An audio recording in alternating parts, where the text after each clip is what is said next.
महाराजा नगर में आयुष पब्लिक नाम का एक बड़ा ही नामी स्कूल था। उसी स्कूल में रजनी नाम की एक लड़की पढ़ा करती थी। रजनी बहुत ही होशियार और होनहार स्टूडेंट थी। वो सिर्फ और सिर्फ अपनी क्लास में ही नहीं बल्कि पूरे स्कूल में फर्स्ट आया करती थी। एक दिन की बात है, रजनी की मैम कमला क्लास में आती है और रजनी से बोलती है, रजनी तुमने तो कमाल ही कर दिया, तुम इस बार भी डांस कंपटीशन में फर्स्ट आई हो। सच में तुम सिर्फ पढ़ाई में ही नहीं बल्कि स्पोर्ट्स, डांस, सिंगिंग सब में आगे हो। इसीलिए तो तुम मेरी सबसे फेवरेट स्टूडेंट हो।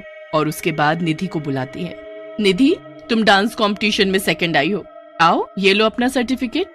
सेकंड आने पर निधि को बहुत गुस्सा आता है और वो मैम से बोलती है, मैम मेरा डांस भी तो बहुत अच्छा था, तो फिर मैं सेकंड और ये रजनी फर्स्ट कैसे? मैं तो पढ़ाई लिखाई, डांस, खेल कूद सब में खूब मेहनत करती हूँ, फिर भी ये रजनी न जाने कैसे फर्स्ट आ जाती है और मैं सेकंड। निधि बेटी मैं जानती हूँ कि तुम भी सभी कार्यों में होशियार हो, पर थोड़ा बहुत ऊपर नीचे तो होता रहता है। तुम और मेहनत करो तो हो सकता है कि अगली बार तुम भी रजनी की तरफ फर्स्ट आ जाओ। अरे हाँ, रजनी से याद आया कि 2 दिन बाद तो रजनी का बर्थडे है। जी मैम, और हर बार की तरह इस बार भी मैं अपना बर्थडे अपनी क्लास में बड़े ही धूमधाम से मनाऊंगी। तभी निधि अपने साथ बैठी अपनी फ्रेंड टीना से कहती है, अरे कुछ दिनों बाद तो मेरा भी बर्थडे आने वाला है, पर कमला मैम को तो बस इस रजनी का बर्थडे याद है, और हो भी क्यों ना, ये मैम की फेवरेट स्टूडेंट जो ठहरी। जब देखो हर टाइम बस रजनी रजनी करती रहती हैं। इस रजनी की वजह से मैम मेरी तरफ ध्यान ही नहीं देती। इस रजनी की वजह से ही मैं हर बार फर्स्ट आने से रह जाती हूँ। सही कहा तूने निधि, जब से ये रजनी हमारी क्लास में आई है तब से तेरा तो पत्ता ही साफ हो गया है। और वैसे भी तेरे बर्थडे से ज्यादा बढ़िया तो रजनी का बर्थडे केक आता है, और तेरा तो। तभी लंच ब्रेक हो जाता है। सभी स्टूडेंट लंच के लिए बाहर ग्राउंड में जाते हैं। तभी रजनी निधि और उसकी फ्रेंड्स के पास जाती है और बोलती है, तुम सभी को याद है ना कि 2 दिन बाद मेरा बर्थडे है, और इस बार तो मैं अपना बर्थडे पहले से भी ज्यादा मजेदार मनाऊंगी। आखिर डांस कंपटीशन में फर्स्ट जो आई हूँ, तो फिर तुम सभी तैयार रहना मेरी बर्थडे पार्टी के लिए। ऐसा बोलकर रजनी वहाँ से चली जाती है। तभी निधि का फ्रेंड कौशल बोलता है, यार निधि, ये रजनी तो कुछ ज्यादा ही उछल रही है। अरे कौशल, ये रजनी उछले भी क्यों ना, आखिर पूरी क्लास में किसी का बर्थडे है जो सबसे अच्छा मनाया जाता है, और सभी टीचर्स इसे बढ़िया बढ़िया गिफ्ट देते हैं, इसीलिए तो इतना इतराती है ये रजनी। इस बार देखना, इस रजनी का बर्थडे ऐसा मनेगा कि ये फिर कभी दोबारा अपना बर्थडे नहीं मना पाएगी। फिर निधि, टीना और कौशल तीनों मिलकर आपस में एक प्लान बनाते हैं। फिर 2 दिन बाद रजनी का बर्थडे आता है। कमला मैम टेबल पर केक सजाती है कि तभी निधि चुपके से केक पर लगाने वाली कैंडल को अपनी लाई हुई कैंडल से बदल देती है। जैसे उस कैंडल को जलाया जाता है, उसमें से आग की चिंगारियां निकलनी शुरू हो जाती है, और कोई कुछ कर पाता कि तभी केक में एक जोरदार धमाका होता है। उस धमाके की वजह से रजनी के फेस पर बहुत बुरा असर होता है और वो बेहोश होकर वहीं गिर पड़ती है। उसे तुरंत हॉस्पिटल ले जाया जाता है। हॉस्पिटल पहुंचते ही रजनी अपना दम तोड़ देती है। जैसे ही रजनी की मौत की खबर कमला मैम और बाकी बच्चों को पता लगती है, उनके होश उड़ जाते हैं। तभी कौशल निधि से बोलता है, निधि यार, ये सब क्या हो गया? वो पटाखे वाली कैंडल ने तो रजनी की जान ही ले ली।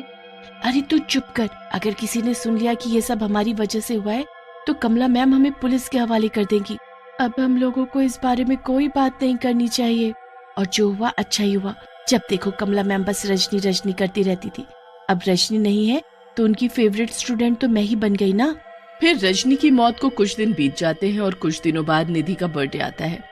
कमला मैम निधि के लिए टेबल पर केक सजाती है। जैसे ही निधि केक के पास खड़ी होती है कि उसे खिड़की के बाहर एक डरावनी चुड़ैल दिखाई देती है, जिसके हाथ में केक होता है। चुड़ैल को देखते ही निधि जोर से चिल्लाती है, चुड़ैल चुड़ैल, कमला मैम वहाँ खिड़की के बाहर एक चुड़ैल है। पर हमें तो वहाँ कोई चुड़ैल दिखाई नहीं दे रही निधि, चलो अब केक काटो। निधि केक कट करती है, पर उसका ध्यान उसी केक वाली चुड़ैल पर होता है। लंच टाइम में निधि टीना और कौशल के साथ ग्राउंड में खेल रही होती है कि उसे फिर से वही चुड़ैल दिखाई देती है। चुड़ैल हाथ में केक लिए एक पेड़ के पीछे खड़े होकर निधि को आवाज लगाकर अपनी ओर आकर्षित करती है। निधि उस चुड़ैल की आवाज से आकर्षित होकर चुड़ैल के पास पहुंच जाती है। ये क्या निधि, तुमने मेरे बिना ही अपना बर्थडे मना लिया, ये तो तुमने बिल्कुल ठीक नहीं किया। मैं यहाँ कैसे आ गई? और तुम मेरे पीछे क्यों पड़ी हो?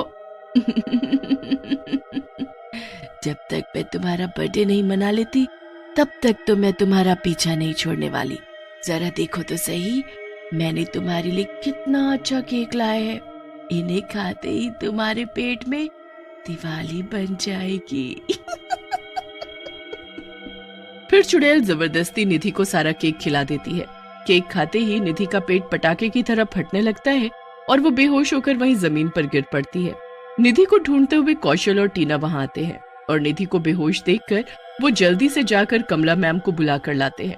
कमला मैम निधि को हॉस्पिटल लेकर जाती है, मगर हॉस्पिटल पहुंचने से पहले ही निधि की मौत हो जाती है। अगले दिन कौशल अपनी क्लास में बेंच पर बैठकर पढ़ाई कर रहा होता है कि उसे भी क्लास के बाहर हाथ में केक लिए एक डरावनी चुड़ैल दिखाई देती है, जिसे देखकर कौशल पसीने से पूरा लथपथ हो जाता है और जोर जोर से चिल्लाने लगता है, कौशल ये तुमने चुड़ैल चुड़ैल क्या लगा रखा है, चलो पढ़ाई पर ध्यान दो। तभी चुड़ैल कौशल के पास आती है और जोर जोर से हंसते हुए उसका गला पकड़ लेती है।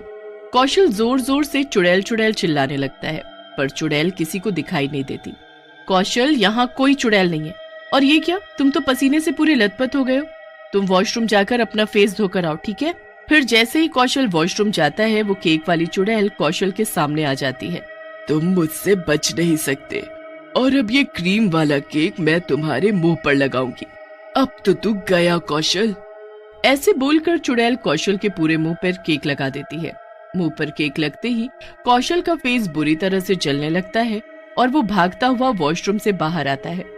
कौशल भागता हुआ जाता है कि तभी उसकी हालत खराब होने के कारण वो क्लास के बाहर फर्श पर गिर पड़ता है। तभी वहाँ प्रिंसिपल सर और कुछ बच्चों की भीड़ लग जाती है। शोर सुनकर कमला मैम भी क्लास के बाहर आ जाती है। कमला मैम, ये तो आपकी क्लास का कौशल है। लगता है इसकी तबीयत ठीक नहीं है, हमें इसे अभी डॉक्टर के पास ले जाना होगा। मैम, मैं भी आप लोगों के साथ चलूंगी।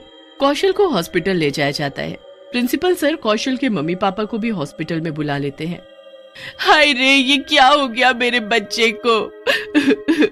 तभी कौशल के बेड के पास चुड़ैल आ जाती है और वो टीना की ओर देखते हुए बोलती है, कुछ ही देर में ये कौशल भी मर जाएगा, फिर मैं तुझे मारूंगी। कल तो तेरा बर्थडे है ना टीना? जैसे तुमने और तुम्हारे दोस्तों ने मुझे मारा है, वैसे ही मैं तुम्हें भी मार डालूंगी। टीना जोर से चिल्लाते हुए बोलती है, नहीं नहीं, मुझे मत मारना, मुझसे बहुत बड़ी गलती हो गई है। टीना, ये तुम्हें क्या हो गया है? कौन तुम्हें मारना चाहता है? फिर टीना सब समझ जाती है कि ये चुड़ैल कोई और नहीं रजनी है। फिर टीना कमला मैम को सब बता देती है।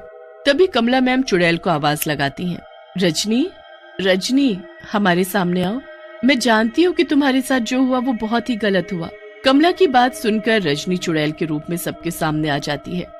नहीं छोड़ूंगी, मैं इस कौशल को भी मार डालूंगी और फिर इस टीना को भी मार डालूंगी। ऐसे नहीं बोलते रजनी, तुम्हारे साथ जो हुआ वो बहुत ही बुरा हुआ, पर तुम तो मेरी फेवरेट स्टूडेंट हो ना, तो प्लीज इन बच्चों को माफ कर दो और मैं तुमसे वादा करती हूँ कि इन्हें इनके किए की सजा जरूर मिलेगी। हाँ रजनी, हमें माफ कर दो, अपने किए पर मैं सच में बहुत शर्मिंदा हूँ। मैं हाथ जोड़कर तुमसे माफी मांगती हूँ, प्लीज इन्हें माफ कर दो, मेरे लिए इन्हें माफ कर दो। कमला मैम, आप बहुत अच्छी हो, आपके कहने पर मैं इन्हें माफ कर देती हूँ, पर मेरी आत्मा को शांति तभी मिलेगी जब मेरा बर्थडे बड़े ही धूमधाम से मनाया जाएगा। फिर कमला मैम सर अपने स्कूल में चुड़ैल का बर्थडे बड़े ही धूमधाम से मनाते हैं। बर्थडे मनाते ही चुड़ैल वहाँ से हमेशा के लिए गायब हो जाती।